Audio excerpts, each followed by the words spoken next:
I was standing in my kitchen in Camden, the kettle still whistling behind me, when the phone rang. It was a cheerful young voice I didn't recognize at first, the wedding planner my son had hired. "Mrs. Thompson?" she asked politely. "Yes, speaking," I said, thinking she was calling to confirm times, maybe discuss my seating. Instead, she took a small breath and said, I'm sorry, but your family has asked me to let you know that your invitation has been cancelled." My hand froze mid-air, holding the teabag string. The steam from the cup blurred my vision, but not enough to hide the truth. My own son didn't want me there. You never really think the people you've given your life to, your blood, your heart, your sleepless nights, will turn around and cut you out like you're nothing. I'm 72 years old, and in my years I've seen joy, hardship, even war in my early childhood. But nothing prepared me for that phone call. I stood in my little kitchen, staring at the floral curtains I sewed myself years ago, listening to the echo of her words. Cancelled. Like I was some subscription they didn't want to pay for anymore. The young woman on the line kept talking, her voice awkward and apologetic. "It's just, they've decided to keep it close. I'm so sorry for being the one to tell you." I could hear the embarrassment in her tone, but it didn't soften the blow. I thanked her politely, years of British manners kicking in, and hung up before my voice betrayed me. I sat at the small oak table, the one my late husband George and I had bought from a market in Covent Garden 40 years ago. I ran my hand along its edge, remembering how many Sunday roasts I'd served here. How many times my son Daniel had sat right in that chair across from me, grinning like a boy as I served him an extra Yorkshire pudding. I had raised that boy through every storm. When George passed away 15 years ago, Daniel was my reason for getting out of bed. I gave him the house we'd worked our lives for, signed it over without a second thought when he and his wife Claire said they needed a family home for their future children. I gave them £20,000 from my savings for their business. I even sold my jewelry, George's wedding gift to me, to help when their shop went through a rough patch. And now, I wasn't even welcome at my own son's wedding. The tea had gone cold in my hands before I realized I hadn't taken a single sip. My chest felt heavy, like someone had stacked bricks on it. Inside, questions were spinning. Why? What had I done so wrong that they'd erase me from the biggest day of their lives?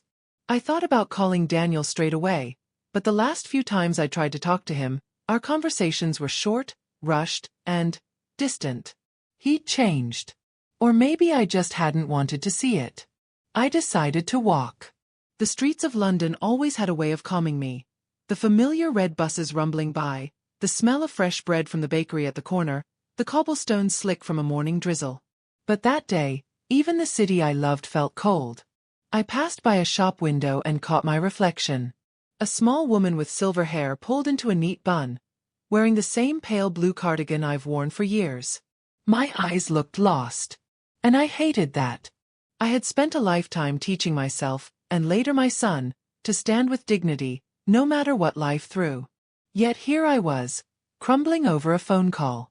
That evening, I tried to distract myself. I made a simple supper, roasted vegetables and a bit of fish, but each bite felt like cardboard. I kept glancing at the phone, half expecting it to ring, half hoping it would be Daniel, saying it was all a misunderstanding. The call never came. Instead, 2 days later, I received a letter. The envelope had my name in Claire's handwriting. Inside was a short curt note. "Mom, we've decided to have a small ceremony with only people who have been closely involved in our lives these past few years. Please respect our decision." Closely involved. I read those 2 words again and again until they blurred. I'd been closely involved in every breath of my son's life until Claire came along. And even then I tried. I really tried. I invited her to tea, made her favorite lemon drizzle cake, even gave them my bedroom when they visited so they'd be comfortable. I didn't know whether to cry or scream. But I knew one thing. Something deeper was going on here. This wasn't just about a wedding guest list. The next Sunday, my friend Margaret dropped by.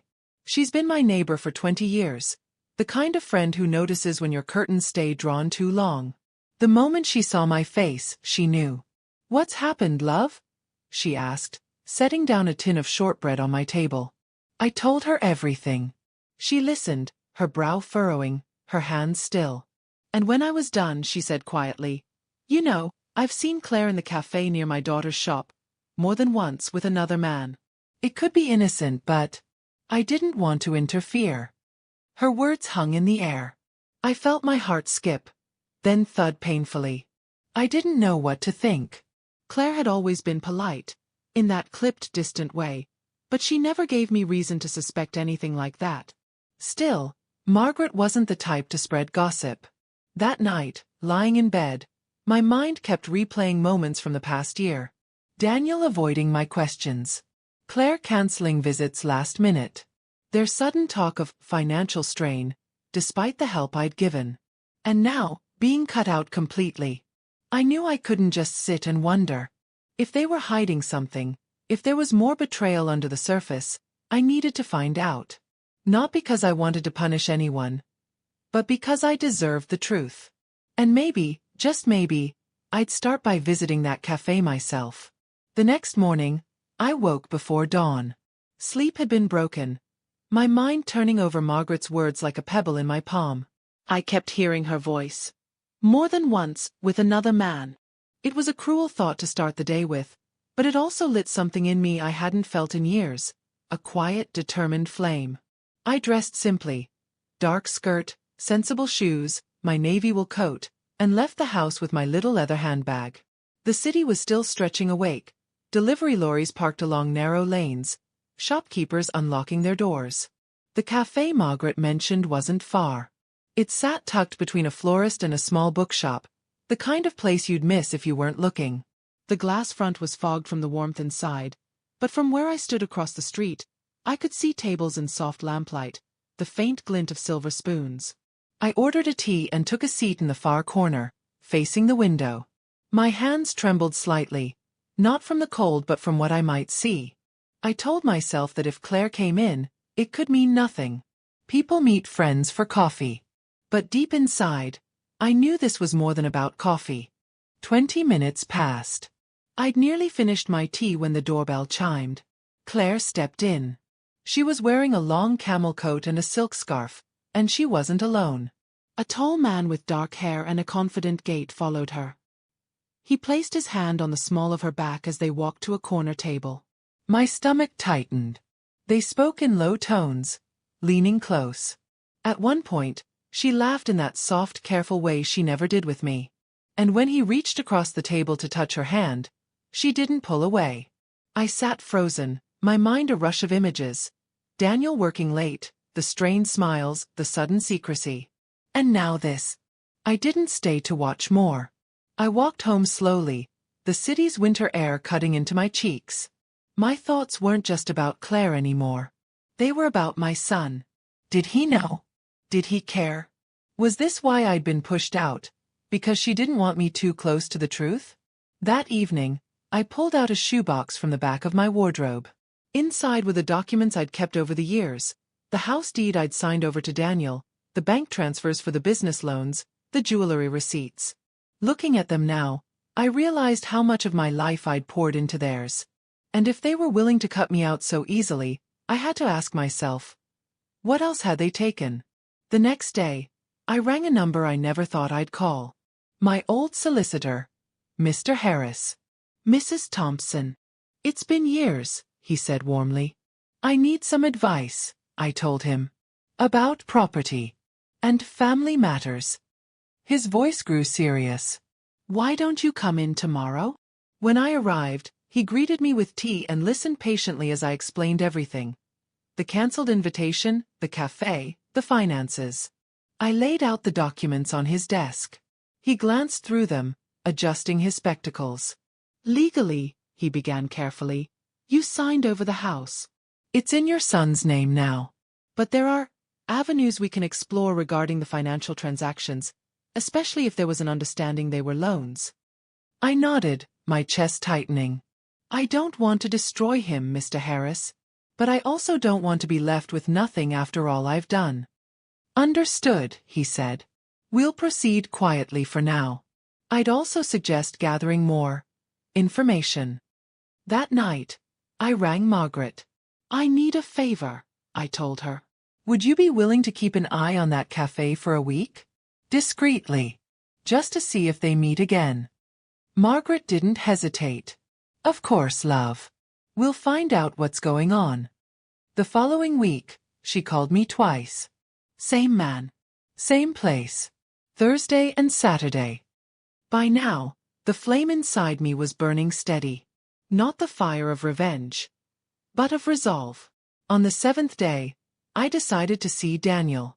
I hadn't been to their house since last Christmas, when I'd brought a tin of homemade mince pies and Claire had spent the whole afternoon in another room, preparing dinner. Daniel opened the door looking tired. Mum, this is a surprise. I thought we should talk, I said. We sat in the living room, a space I once helped decorate, now cluttered with sleek, expensive furniture that looked like it belonged in a showroom. Claire wasn't home. Why was my invitation to your wedding cancelled? I asked plainly. Daniel shifted uncomfortably. Mom, it's not personal. We just decided it would be smaller. I leaned forward. Smaller? After I gave you the home you live in? After I've been there for every moment of your life? His jaw tightened. It was Claire's decision. And there it was. Her decision. I left without raising my voice. Anger could come later. For now, I needed clarity. At home, I wrote everything down.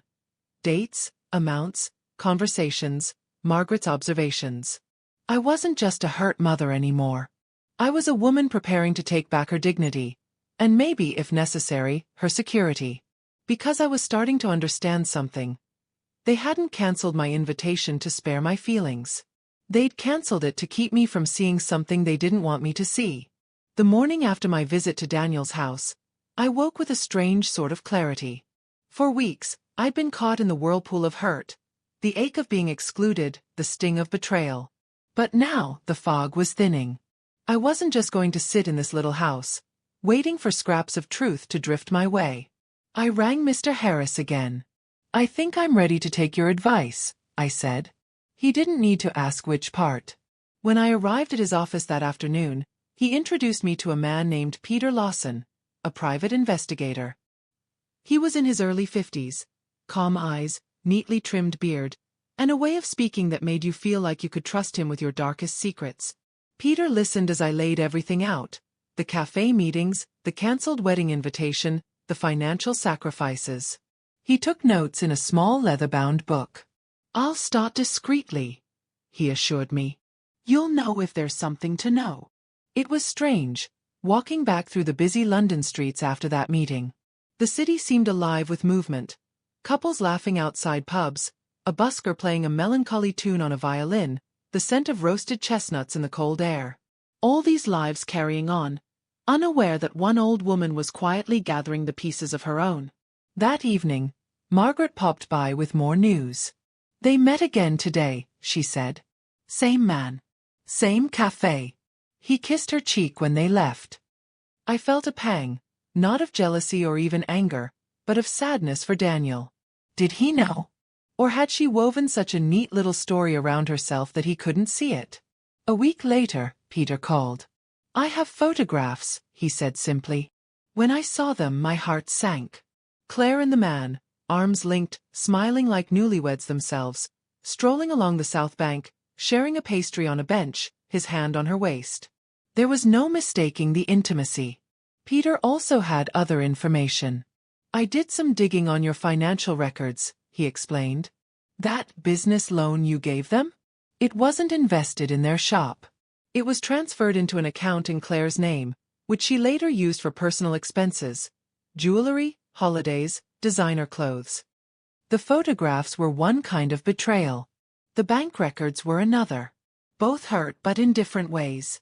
One wounded my trust as a mother. The other threatened my future as a woman living alone, dependent on a modest pension. I took the files straight to Mr. Harris. He studied them carefully. This changes things, he said. We can make a case for misrepresentation and recovery of some assets. It won't be simple, but it's possible. That night, I didn't sleep much. I sat at my kitchen table with a cup of tea, looking at the photographs spread out in front of me. My little house was quiet, except for the ticking of the clock on the wall. I thought about George, what he would say if he could see this. He was a kind man, but he had a spine of steel when it came to protecting his family. I could almost hear him. You didn't work all your life just to hand it over to someone who'd throw you away, love. By morning, I'd made up my mind. The following Sunday, I went to church as usual. The hymns gave me comfort. The familiar faces in the pews gave me strength. Afterwards, Margaret and I walked slowly down the lane. "You're awfully quiet today," she said. "I'm just thinking," I replied, "about how silence isn't always weakness. Sometimes it's the planning before the storm." That week, Mr. Harris drafted the first legal letters, polite but firm, requesting documentation of the financial transactions and proof of intended use. I knew they'd stir the pot. 3 days later, Daniel showed up at my door. "Mom, what is all this?" he demanded, waving the letter. His face was flushed, his voice sharp. "It's me asking for the truth," I said calmly. "You told me those funds went into the business." "That wasn't true." His eyes darted away. "Claire handles the money. And does she also handle meeting other men at cafes when you're not around?" The silence between us was deafening. He opened his mouth, closed it, then muttered, "You don't understand." "You're right," I said. "I don't understand how a son can take from his mother, lie to her, and then shut her out."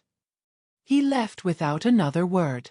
I closed the door, leaned against it, and let out a breath I didn't realize I'd been holding. For the first time since this began, I didn't feel small. I felt steady.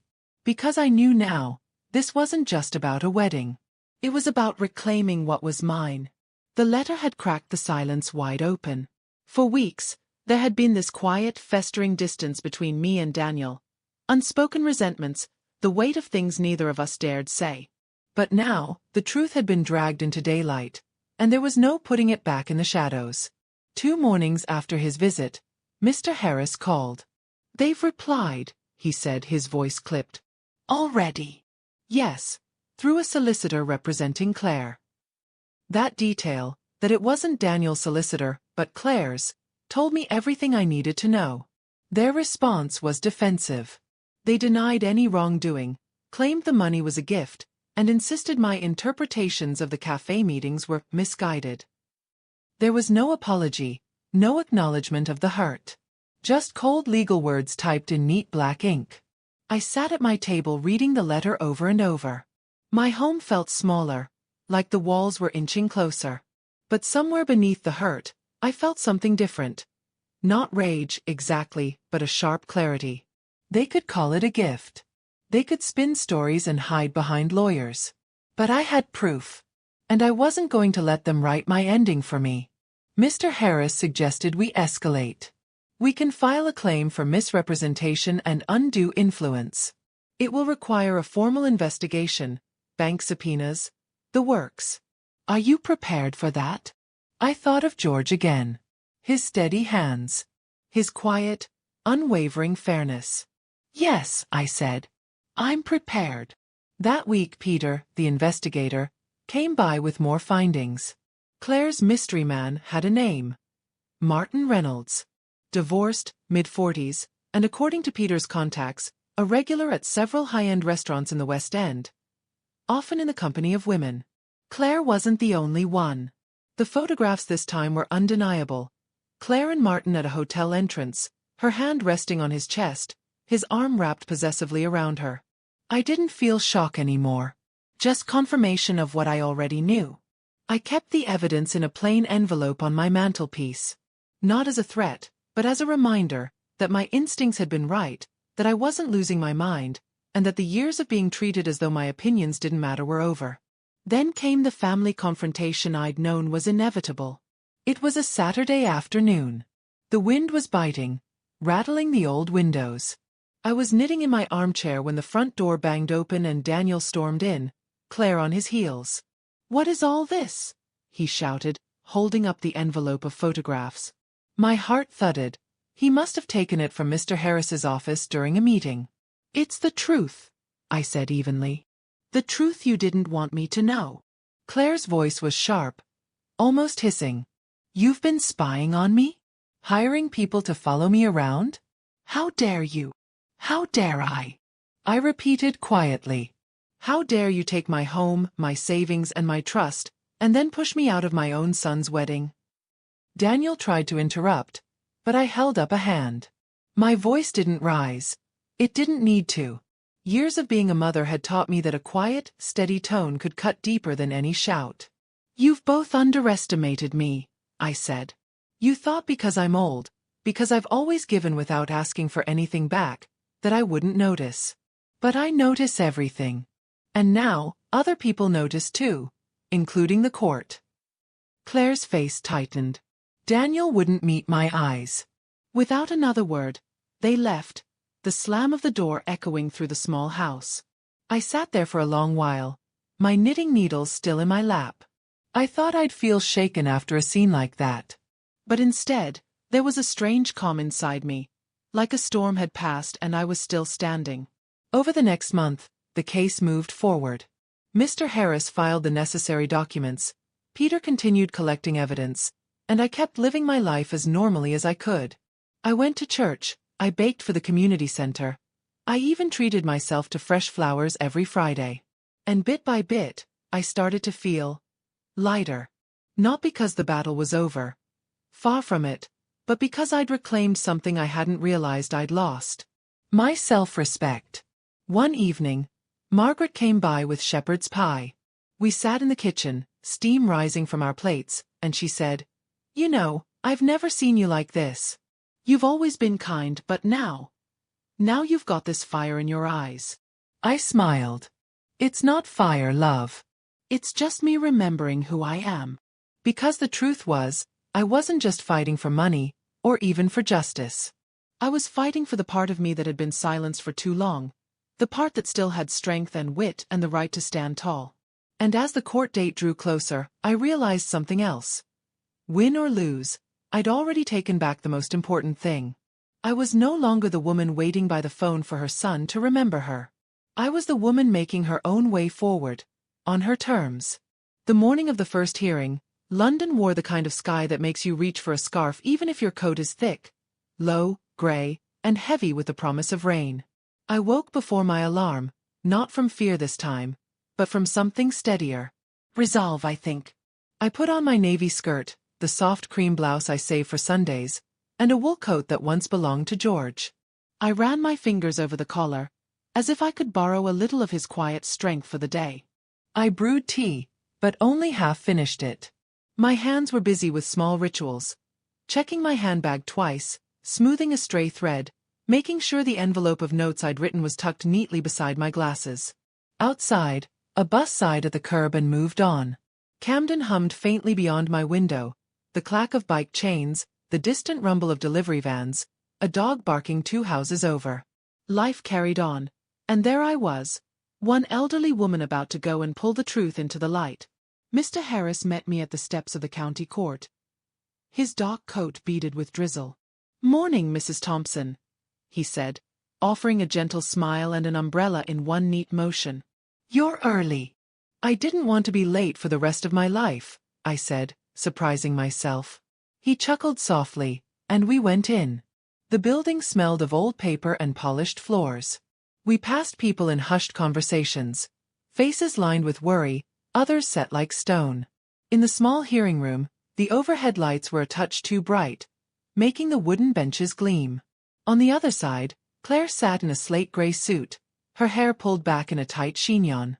Daniel sat beside her, shoulders squared, jaw clenched, as if bracing for a storm he didn't believe would really break. When Daniel glanced up and our eyes met, something flickered in his. Uncertainty, maybe. Or the memory of something gentler between us. He looked away first. Claire's solicitor rose, crisp as a pressed shirt. "Your Honor, our position is straightforward," she began. The funds in question were gifts from the claimant to her son and future daughter-in-law, given freely, without any written expectation of repayment. The house transfer was voluntary. There is no evidence of misrepresentation or undue influence. Mr. Harris stood next. His voice never turns theatrical. It's firm, like a bell rung once. "Your Honor, We will show that the claimant provided substantial funds under the clear understanding they were loans to support a business. We will show those funds were diverted to personal expenditures. We will also present evidence of deliberate exclusion, manipulation, and a pattern of behavior designed to isolate the claimant, behavior that goes to the heart of undue influence. We were sworn in one by one. The oath tasted like metal on my tongue. I told my story in simple words, the way I've told recipes at the church kitchen or bedtime tales to a child. One step after another, nothing added, nothing taken away. I spoke about the day I signed the house over, about the bank transfers, about the piece of jewelry I sold because they said the shop needed breathing room. I described the phone call from the wedding planner, the letter that followed, the weeks of silence thick as fog in my small kitchen. Claire watched me with an expression that tried to be neutral. Daniel's fingers tapped his knee. Tiny ripples of nerves he couldn't hide. When Mr. Harris asked about the cafe, I took a breath. I went once. My friend went twice more. The investigator provided dates and times and the photographs you have. Why did you hire an investigator, Mrs. Thompson? He asked gently. Because silence felt like a kind of death, I said. And because I wanted the truth, not more stories. Claire's solicitor rose. Mrs. Thompson, you say you gave funds as loans. Do you have a signed loan agreement? No, I said. I have a lifetime of being believed when I spoke. I thought my words still mattered. And the house? Did anyone force you to sign the deed? No, I said again, clear. I did it because I loved my son and wanted him to feel secure. I believed they would treat me with the same care. I was wrong. She moved on. You're hurt because you were not invited to the wedding. Isn't it possible this is an emotional dispute being dressed up as a legal one? I leaned slightly forward. I'm hurt because I was erased. The money is paper. The erasing is bone deep. But yes, some paper must be put right. Peter, the investigator, testified next. Calm. Restrained. He described his observations, the dates, the transfers from the joint account to Claire's personal one, and then out to a luxury retailer, a hotel. He did not embellish. He didn't need to. Truth, when it's steady, doesn't shout. Then came Claire. She took the stand with the poise of a woman who's practiced her reflection. I never coerced Mrs. Thompson, she said. She insisted on helping. We told her we were grateful and that we hoped to repay her someday, but she said, no, keep it. As for the photographs, Martin is a family friend. The angles make things look worse than they are. Mr. Harris approached quietly. A family friend with whom you booked a hotel suite under your name? Her solicitor objected. The judge allowed a narrow question. Mr. Harris slid a paper onto the lectern. This is the invoice obtained by lawful request, tied to your card and the dates in question. Did you stay there with Mr. Reynolds? Claire looked at the paper, then at the judge. There are moments when you can hear a life pivot, even in silence. This was one. Yes, she said finally, her voice smaller. But it has nothing to do with Mrs. Thompson's claims. It goes to credibility and intent, Mr. Harris said. You told the claimant the funds went to the business, when they were diverted. You told her she would be included in the most important day of her son's life, and instead you had your planner call to cancel. Would you agree the pattern suggests misrepresentation and exclusion? No, she said, but the word lacked weight now. It hung in the air like a damp towel. Daniel was called last. My son. He looked older under the harsh lights. He ran a hand over the back of his neck as he sat down, the way he used to when exams made him anxious. Mr. Thompson, Mr. Harris began, did your mother tell you the funds were loans for the business? She said she wanted to help, he stammered. I don't remember the exact words. Do you remember telling her you'd pay her back when the shop recovered? His eyes flickered. We might have said that at some point. Did you know the funds were transferred into Ms. Bennett's personal account? Mr. Harris asked. I trusted Claire to handle it, he said. I didn't check every statement. Did you know about Mr. Reynolds? He swallowed. No. The room felt colder then. I placed my hands together on my lap and kept my face still. If I let grief in, It would wash me out of my chair. The judge asked a few crisp questions of her own, mostly about timelines. At the end of the session, she didn't rule. She scheduled a continuation and encouraged the parties to consider mediation. It would be wise, she said, peering over her glasses, to settle with dignity while all parties still can. Outside, the drizzle had thickened into a soft, persistent rain. The pavement shone like slate, and people hunched beneath umbrellas moved like quiet schools of fish along the street. Mr. Harris stood with me beneath the court's overhang. "You were excellent," he said. "Measured. Clear. We're in a strong position." "I don't want to break him," I said, eyes on the rain. "I just can't let them break me." He nodded. Mediation could be a path to both. On the bus ride home, I watched raindrops race each other down the glass, merging and splitting like the years of my life. A young couple stood near the back, hands linked, heads together, the boy's thumb tracing patterns on the girl's knuckles. For a moment, grief rose again, sharp as a pin, and then it flattened into something wider. Acceptance, perhaps. Life goes on even when the heart aches. Especially then. At home, Margaret was waiting with a casserole dish wrapped in a tea towel. "You'll eat something hot," she said, not a question. I told her the barest outline. She squeezed my shoulder. "Good. Enough's enough." 3 days later, Daniel asked to see me alone. He texted first, "Mom, please. Just us." I agreed to meet him at a small park near Primrose Hill where we'd flown kites when he was 8. All knees and laughter. The grass was damp, the sky a milky gray that blurred the horizon, and the benches shone with a thin film of rain. He sat down beside me like a boy asking permission. "I didn't know about the hotel," he said, voice raw. "I swear I didn't." "I believe you," I said, and he flinched at the gentleness. "She told me you were difficult," he went on. "That you didn't like her. That you wanted to control everything. She said you'd turn people against her if we let you too close. I didn't see what she was doing." His breath shook. "I'm sorry." Sorry is a small word and a large one. It can be a door or a brick wall. I listened to the wind comb the trees above us. "You hurt me," I said, "because truth is a kind of mercy too. You chose not to see. You let me be alone in rooms where I should never have been alone." He nodded, tears brightening his eyes. He looked like a child again, waiting to be told whether the world still wanted him. "What can I do?" he whispered. "You can tell the truth," I said. "To yourself first. Then to the court.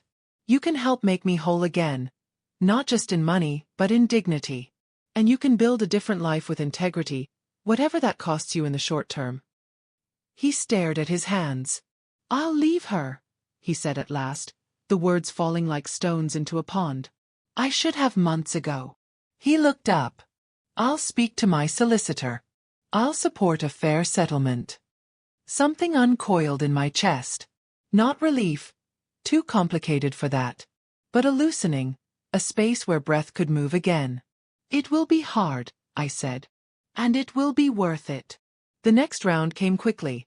A mediation room with glass walls and a bowl of untouched apples on a side table, as if a healthy snack could solve a sick heart. The mediator was a woman in her 60s with a voice like warm wool and eyes that missed nothing. We sat at opposite ends of the table. Me with Mr. Harris, Claire with her solicitor, Daniel alone between. The mediator began. "We are not here to punish," she said. "We are here to find a way forward that honors truth and minimizes harm.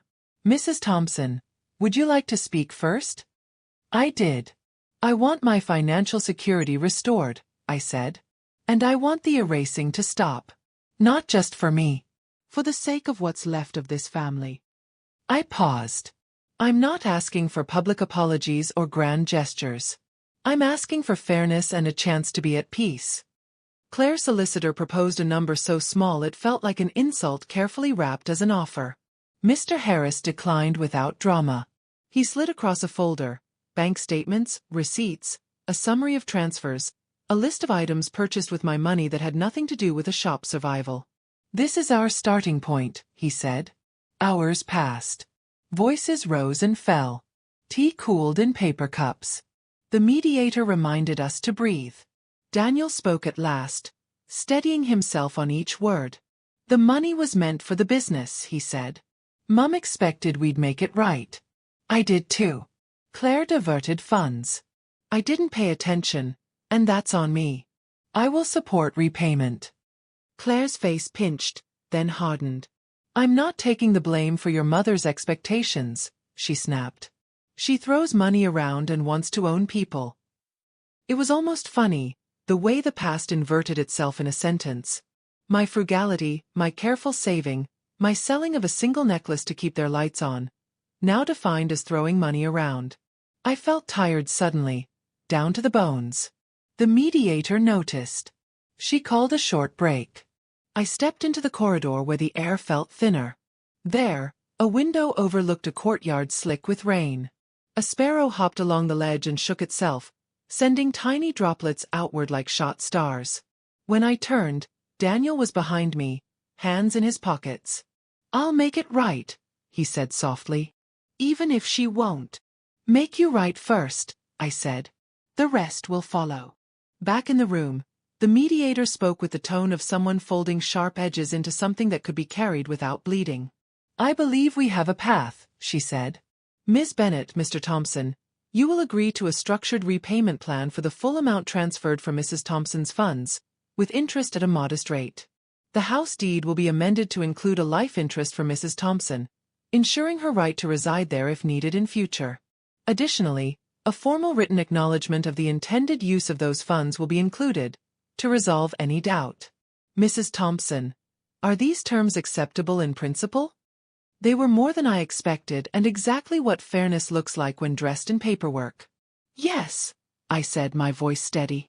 Claire's solicitor wanted to haggle the interest, the timeline, the phrasing of the acknowledgement. Mr. Harris negotiated line by line, patient as rain. In the end, the bones of the agreement held. We signed nothing that day. Drafts would go back and forth. But the shape of my future shifted from fog into something like a path.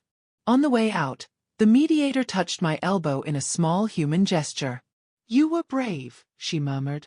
In the taxi home, the city unspooled like a film. Streets I knew, lives I'd never live. I leaned my head back and let a single tear travel the length of my cheek. Not for defeat or even victory, but for the long, long road of motherhood and the strange turns it takes. At home, I placed the mediation summary in the same spot the painful envelope had occupied weeks ago. The mantle looked different with this new weight upon it. Less like a shrine to hurt, more like a step toward peace. I lit a small candle beside it. The flame wavered, steadied, and glowed. That night I slept. Deeply. Wholly. The kind of sleep where morning feels like a kindness.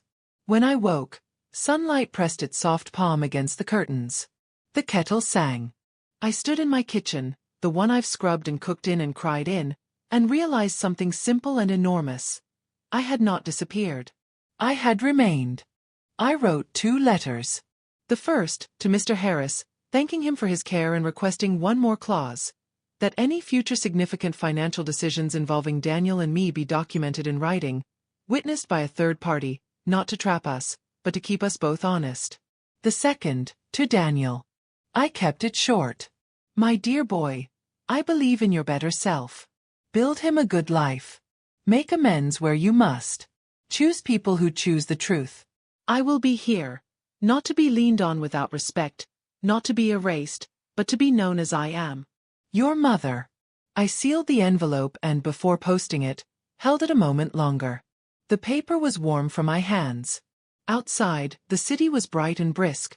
A lorry rattled by, and somewhere someone laughed. The phone rang. Margaret, of course. Well, she asked. It's not finished, I said.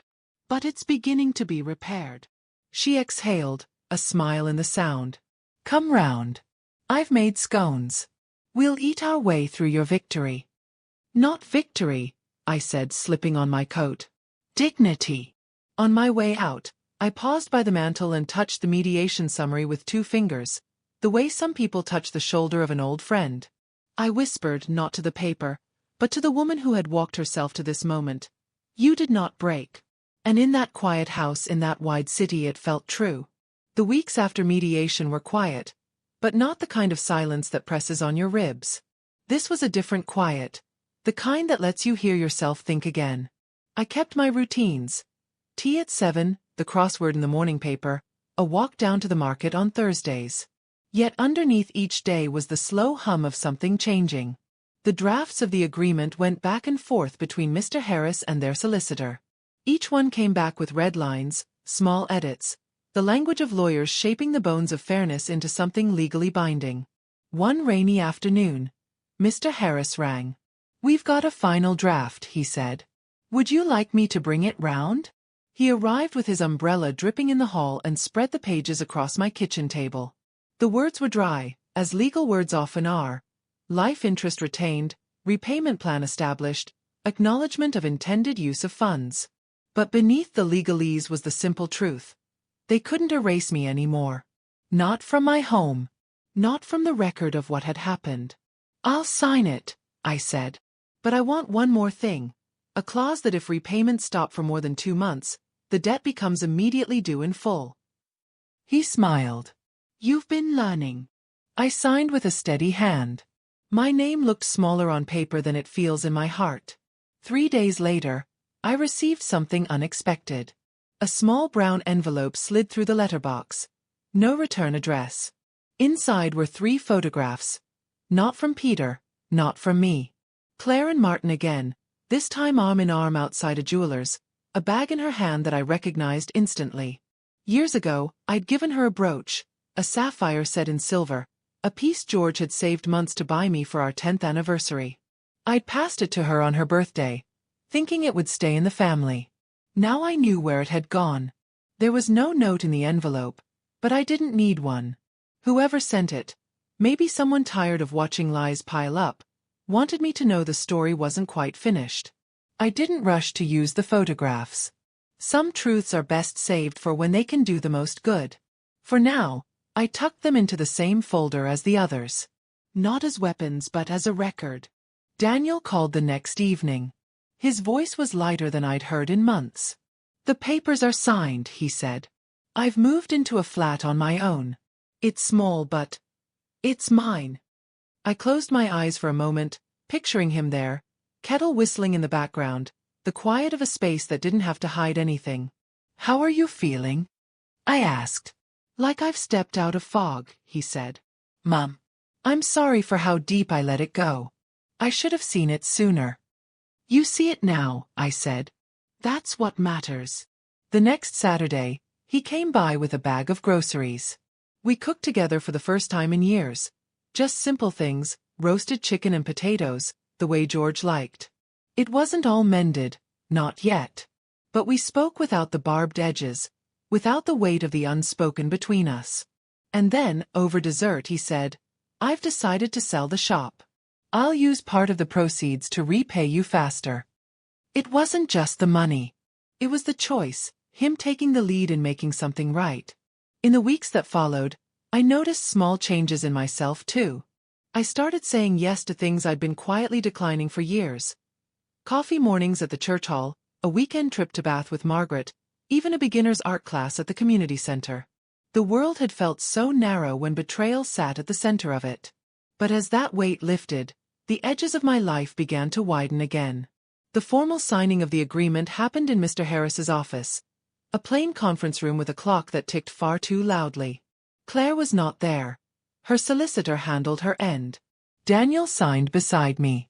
When we left, the air outside felt fresher, as if London itself had decided I'd passed some private test. A week later, I received the first repayment. A bank transfer with the reference loan repayment 1. Seeing those words in writing brought a kind of quiet satisfaction that no apology could match. But more than money, what I valued was this. I had navigated a storm without losing myself. I hadn't shouted until my throat was raw. I hadn't begged. I had stood, even when standing felt like the hardest thing in the world. One evening, as the sun dipped low over the rooftops, I pulled the photographs from their envelope, the brooch, the jeweler's, Claire's smile. I thought about sending them to her solicitor, about pressing for the brooch's return. But then I set them back in the folder. Not because I'd forgiven her, not yet, but because my life didn't need to orbit around her anymore. That's the thing betrayal doesn't tell you. It wants you to keep turning toward it, to keep feeding it your time, your thoughts, your peace. The real power is in turning away, in facing something better. That night, I sat at my kitchen table with a fresh notebook and began making a list. Not of grievances, but of plans. Trips I wanted to take. Recipes I wanted to try. Books I'd always meant to read. This, I decided, was how I'd spend the years ahead. Not guarding against the next betrayal, but building a life so full there was no room for it. And for the first time in a long time, I felt not just strong, but free. The first morning I woke without checking my phone for new emails from lawyers felt strange. Like opening a window after a long winter and remembering air has a scent. The street below was washing itself awake. Broom on pavement, the florist rolling buckets of damp-stemmed tulips onto the curb, a bus huffing to a stop. I poured tea and stood a moment with the mug close to my face, letting the steam soften the space around my eyes. Peace is not a loud thing. It arrives on quiet feet and waits to see if you will notice it. I had a list for the day. Not the old lists I used to make. Shopping, mending, whether to defrost the lamb, but a new list of decisions. Mr. Harris had recommended a financial advisor, a woman named Asha with an assured voice and a notebook full of clean pages. We'd already spoken once. Today, I would meet her and make what she called protective arrangements. Not only for money, but for dignity. I wore my pale blue cardigan and pinned a small silver lark to the lapel. One of the few pieces I'd kept when things were tight, because it reminded me that even small things can sing. Asha's office was 2 bus rides away. The reception smelled faintly of lemon polish and paper. When she came out to greet me, she didn't rush me. She poured water, she sat, and she listened in the way very few people listen to a woman my age. As if the years behind my words were proof, not clutter. We'll set up a living trust, she said, sketching the bones of it. Your pension will be paid into it. Any gifts you make will be recorded. We'll add a clause that no transfers above a small amount happen without a second sign-off, yours and mine. It isn't about distrust. It's about never putting you in a position where, oh, Mum said yes could be used as a blanket. Order, I said, feeling the word fit in my mouth. That's all I've wanted. And choice, she added. Let's give you plenty of that. We planned the boring, beautiful scaffolding that keeps a person safe. Beneficiaries, a new will, a letter of wishes that was more like a letter to the future. When we finished, I felt taller, as if someone had quietly straightened the pictures on the walls inside me. On the steps outside, my phone rang. Unknown number. I nearly let it go to voicemail. Instead, I answered. Mrs. Thompson? It's Hannah, the wedding planner. Her voice had that careful brightness of someone delivering porcelain news. I wanted to let you know the venue asked me to confirm whether your side of the family will be attending the revised ceremony. I wanted to make sure you weren't being left out again. The revised ceremony? I asked. They've changed it to a small registry office service next month, she said gently. Only a handful of people. A beat. If I'm honest, I don't think there will be a ceremony at all. Your son has paused everything. For a moment, the city's noise dimmed. Thank you for calling me yourself, I said. For seeing me in this. I'm sorry for the way I spoke to you the first time, she said, voice dropping to its real register. I was told to say it like that. It didn't feel right. She hesitated. People think old women don't notice. But you noticed. I wanted you to know that I noticed you. When the line clicked off, I stood there on the pavement with the afternoon light trapped like honey in the bus windows and felt curiously blessed. Not by the undoing of a wedding. By a stranger whose job was to make everything pretty, choosing truth over prettiness. It matters, the small human things. At home, a cream envelope waited on the mat. Heavy paper, my name written in a neat, unfamiliar hand. Inside, a typed invite to a conversation to clear the air, signed by Claire. She proposed a cafe near Fitzrovia. I believe we can resolve matters with civility, she'd written, the sentence straight-backed and perfumed with control. I set the letter beside the kettle and looked at it until the edges stopped vibrating. Then I rang Mr. Harris. You're not obliged to meet, he said. And if you do, you're not obliged to do it alone. I don't need an audience, I said. I need to say a few last things in a way I'll admire later. Then choose the place yourself, he advised. Home ground, or neutral ground with witnesses to tone. So I wrote a single-line reply. I will meet you at the church hall on Adam Street at 3 p.m. There will be tea.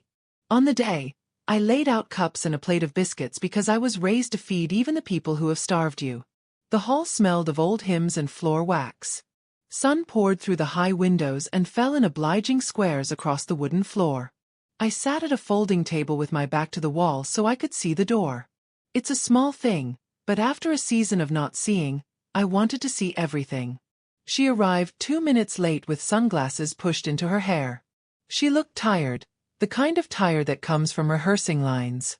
She glanced at the tea, at the biscuits, at the cross on the far wall. Well, she said crisply, this is unusual. Sit, I said, and the word came out neither soft nor sharp, just full. She sat. The chairs made a neighborly scrape. I'll be concise, she began. This has gone far beyond what's decent. You've embarrassed Daniel. You've invaded my privacy. The settlement was generous. It was fair, I said. And it will be honored. Her mouth tightened. I wanted to give you the chance to step back with some grace. We don't have to be enemies. I poured tea. We were never enemies, I said. You were a woman who wanted something. I was a woman you hoped would keep giving without asking questions. I slid a small envelope across the table. These were sent to me anonymously. She took out the photographs, the jeweler's bag, the smile I'd come to recognize as the one she saved for other people's money. Her eyes flicked up. You can't prove where that brooch came from. I don't need to, I said. I know its history, and I know its absence. But the brooch is not the point. You misunderstand the nature of my strength if you think I want to catalog every loss and demand receipts. What do you want then? She asked, genuinely disoriented.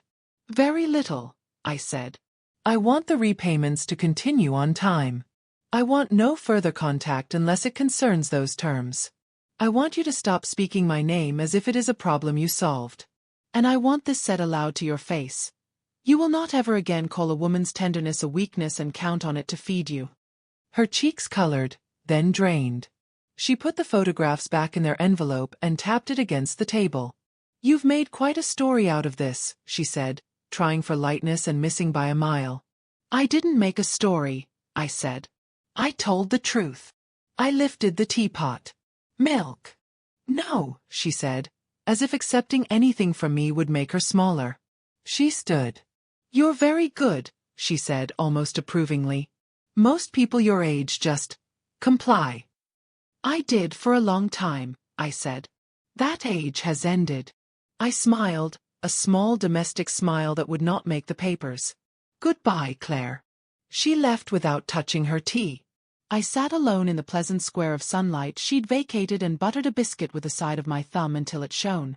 I don't know that I felt triumphant. Triumph has a trumpet in it. What I felt was the steadiness of a door closed well, so the weather stays out. That evening, Daniel came by.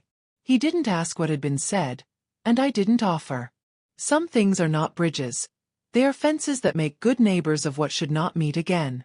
Instead, he handed me a small velvet pouch. I found this at a second-hand shop, he said, clearing his throat. It's not the same one. But I wanted you to have something that felt like a beginning. Inside lay a silver brooch in the shape of a leaf, veined and careful. Not a sapphire. Not a story about a 10th anniversary. A new thing. It's lovely, I said. We aren't replacing anything. We're adding. We ate toasted cheese and tomatoes. We talked about ordinary things. His leaky tap, a book I'd liked, the way the early flowers were coming up 2 streets over where the pavement cracks and insists on beauty. When he left, he kissed my cheek in the hall and pressed his forehead briefly to mine the way he did when he was little and feverish and wanted to borrow coolness. Sunday roast? I asked. Every Sunday, he said, and the promise sounded like a promise to himself. Over the next weeks, I built a life I would want even if no one ever said sorry to me again.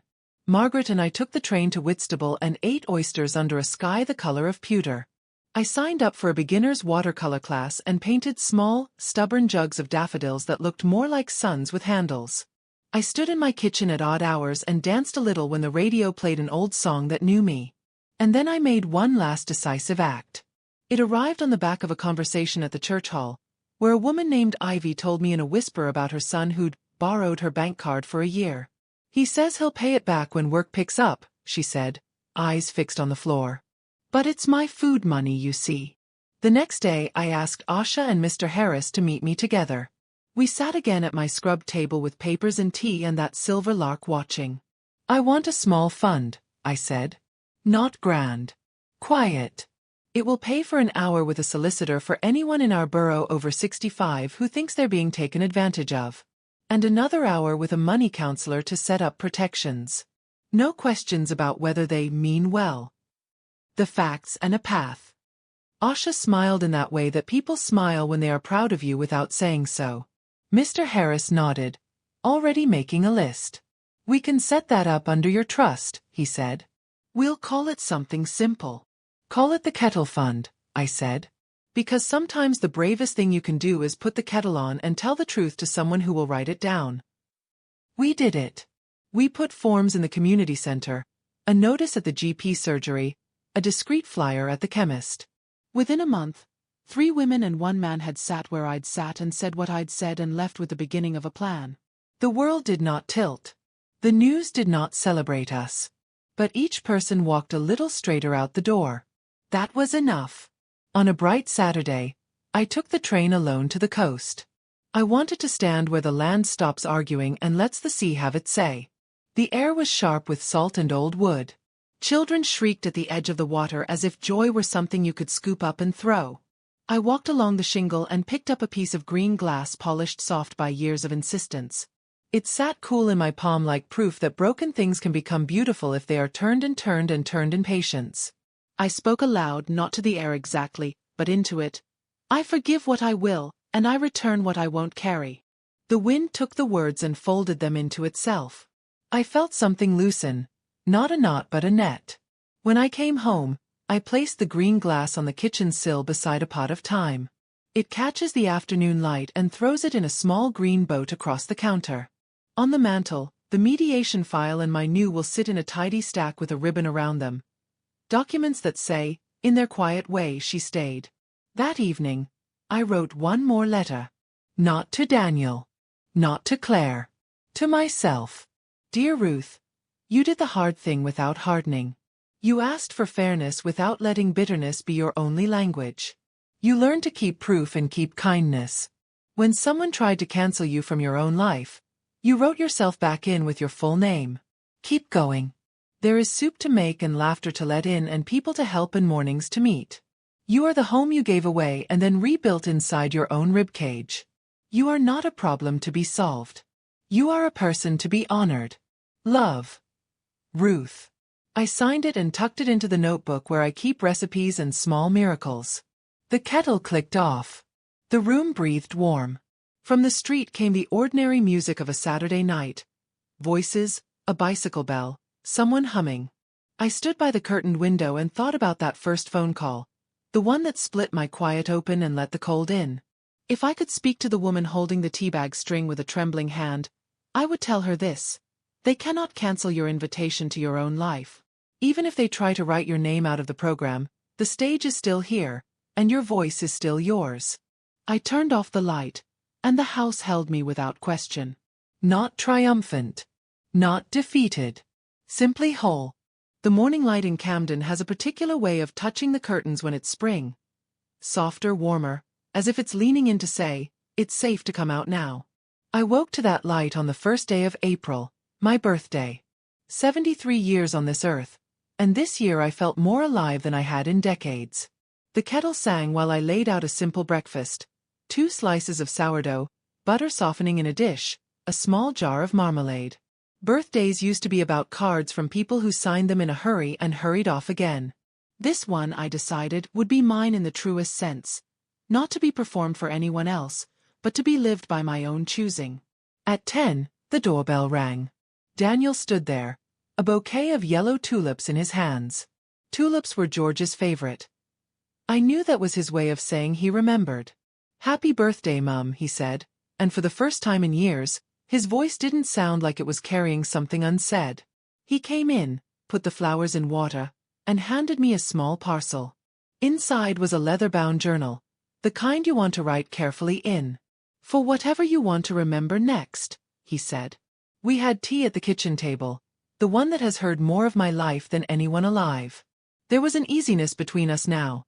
Not the easy of forgetting the past, but the easy of two people who faced it and decided to keep walking anyway. He told me about his new flat, about the little herb garden he'd started on the balcony. "I'm learning patience," he said, half smiling. "Basil doesn't care how many times you check on it." I laughed. "Neither does time," I said. "It's stubborn like your grandmother was." After we'd cleared the plates, he hesitated. "I've been thinking about the fund," he said. "The kettle fund. I want to help. I can't match what you've put in yet, but I can give a little each month." I looked at him for a long moment. "It's not about matching," I said. "It's about making sure no one else has to learn the hard way where trust ends and proof begins." He nodded. "Then that's what I'll do." It was a small promise, but it felt like the kind you could build something on. That afternoon, Margaret and I went to the church hall for the monthly tea. The tables were dressed in the same faded floral cloths they've had for years, the air smelling faintly of sponge cake and lemon polish. On a corkboard by the door, I saw the flyer for the kettle fund. A corner was already torn, as if someone had tugged a slip with the contact details. It made me oddly proud. Proof the idea had left the paper and entered someone's life. I poured tea for Ivy, the woman who'd first told me about her son and the bank card.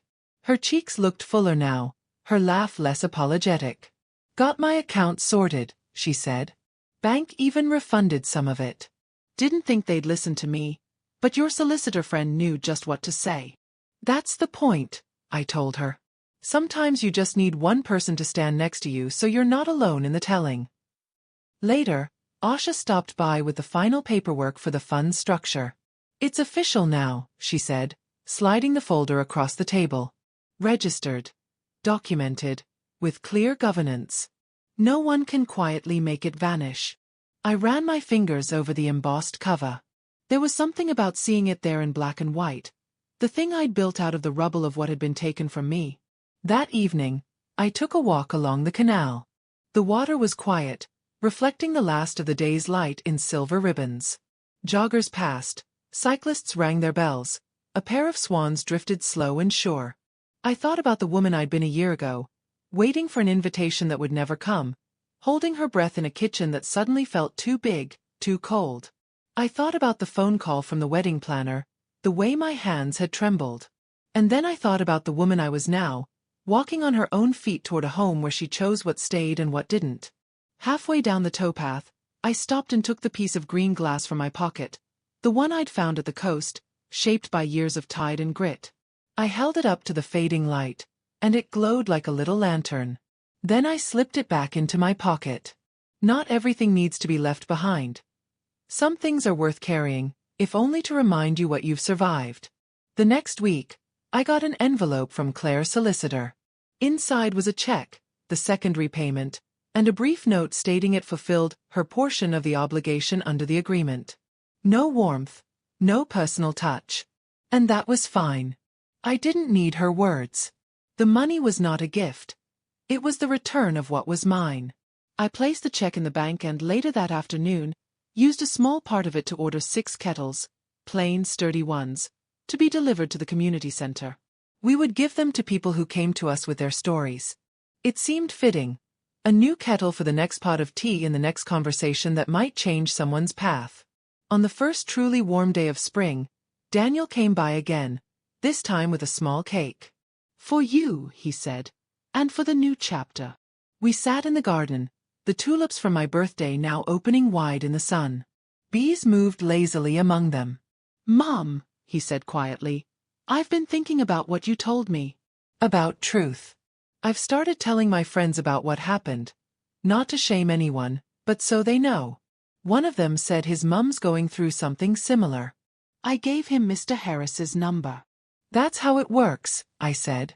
We pass the light along, and the darkness has less room to stand. We ate cake and didn't rush the afternoon. That night, I sat at the kitchen table with my journal open to the first page. I wrote slowly, letting the words feel their way into place. When they tried to write me out, I wrote myself back in. When they closed the door, I built a new one. When they took what I had, I made something they couldn't touch. And when they counted on my silence, I spoke. I paused, then added, "This is not just my story. It's a map for anyone who's been told they don't belong in their own life. Here's the truth. You belong. And you always did." I closed the book, blew out the candle, and sat for a moment in the comfortable dark. Somewhere in the city, a kettle was boiling. Somewhere, someone was finding the courage to tell their story. And here, in my kitchen, I knew I had not just survived betrayal. I had turned it into a foundation for the rest of my life. I would not be cancelled, not for my family, not for my home, not for myself. And that, I thought, was the truest invitation of all.